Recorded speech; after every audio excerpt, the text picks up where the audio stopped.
But anyway, let's talk about games that we are excited about. Okay, let's do that. So we both recently played the new pirate survival game, Windrose. Yes, We had two very different opinions about it, which was interesting to me. Well, so first off, let's talk about it. My initial experience with that, I'm not real familiar with survival type games.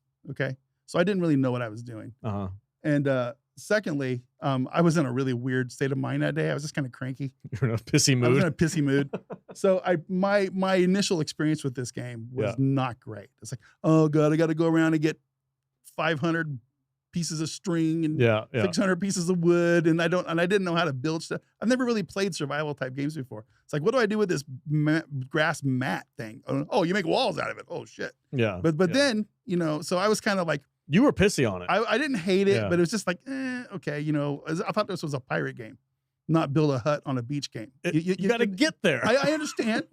I understand, but the demo is like you build a hut on a beach and go kill boars, and maybe some pirates. That is, dude. Those boars will fuck you up. They will mess you up. But they will fuck you up. I didn't see any of this in the game that I played. Well, I didn't get that far. Yeah, you can get that far. But you got to put a little bit of time in. Right. You got to ship and you got to do stuff. I jumped in. I had a very different experience. I am used to survival games. I do like the base building aspect of it. I mean, real quick before you get going too much. Yeah. I had a change of heart because I came in here to the studio and you were playing this on your computer, and I was just like watching over your shoulder. I'm like going, oh. That's how you do That's how you do that. Oh, that's what that's for. But it was really funny because I was telling you a couple of things. Oh, you need to go over here and do this and that, and and you were like, oh, okay, cool, But then you were like out there building a freaking castle on your in like the first 30 minutes, and I'm like, Jesus Christ, how did you do that? It's like, oh, you got to build a roof and you build a floor and you do this and that, and you got to have everything, and you're one of these weirdos that has to have everything perfectly aesthetically. Oh, I do, lined up with the grid. On what I love is when you build your fire pit on the beach. It's like the first thing that you have to do in the game. It gives you like a compass dial on the ground, right? That you can use as like reference points. And I did. All my benches were at certain degrees off north and this and that. I was like, oh yeah, I'm going to build it this way and build this. Have a little semicircle, and then my dock is going to go straight out here. Yeah. I was getting into it. I found it extremely easy to pick up. Yeah. And to learn the mechanics of the building. For me, it was like very straightforward, very easy to do. I'm a little disappointed that they don't have controller support. I was mouse and keyboard, which is fine. But when I'm at home and I'm freaking chilling on the couch, I don't want to have to use a mouse and keyboard. I want to use a controller. A direct connection to this game, I also just recently picked up Conan Exiles with sticks. Yeah, yeah. Now that game is, to me, is not intuitive. No. The building aspect of that game to me, sticks had to explain how to do shit. It's a little older too. It's a little older, but the mechanics of how you build shit and all this stuff, I was like, this doesn't make any sense. I can say with this game that I did pick it up fairly quickly. Yeah. I was like, oh, it's a build game. It's a go get stuff and build stuff game.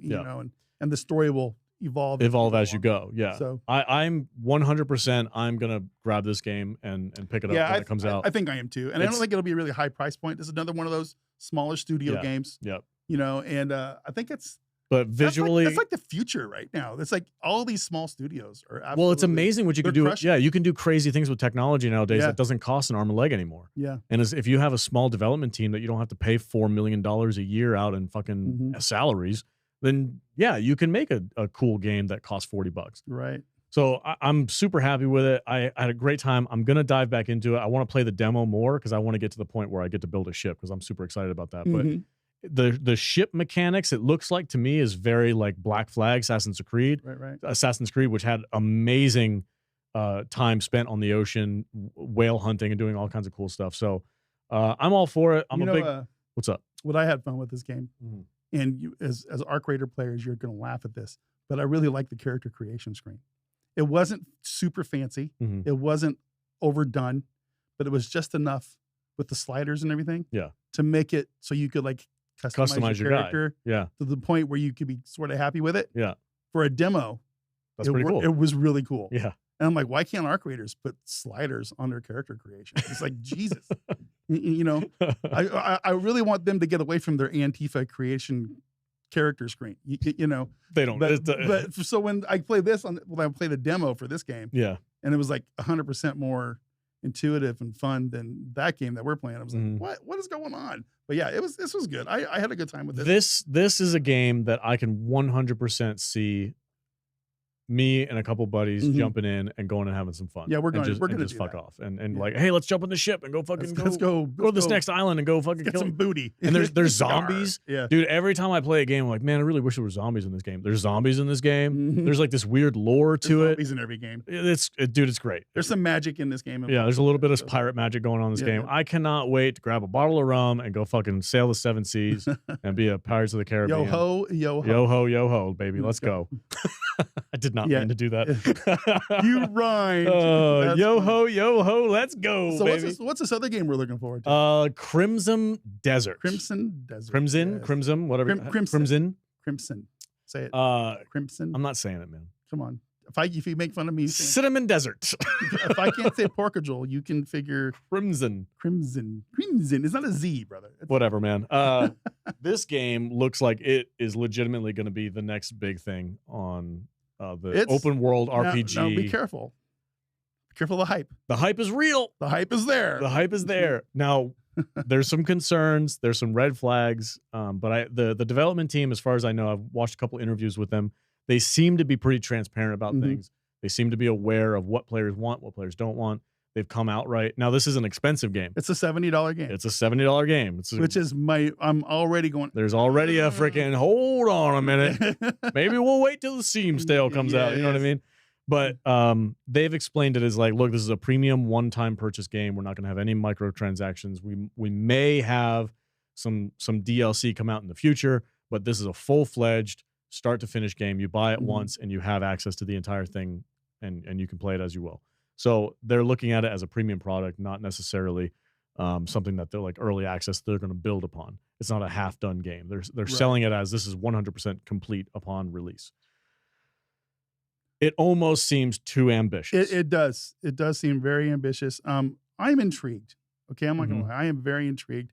I'm a little bit scared of these kind of games because this is not the game that you can log on and play for 20 minutes.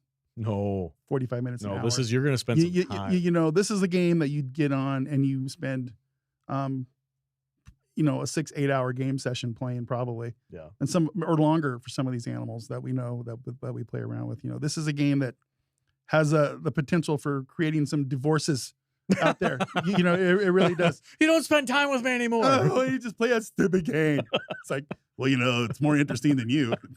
Go make dinner. So, what the fuck? You used to be hot. The game's hot. It's the new hotness. I gotta wait for the game to put some weight on, you know, and then I'll get tired of it. Bro, shut the fuck up. You're just digging your freaking old grave right now. I love people. Oh my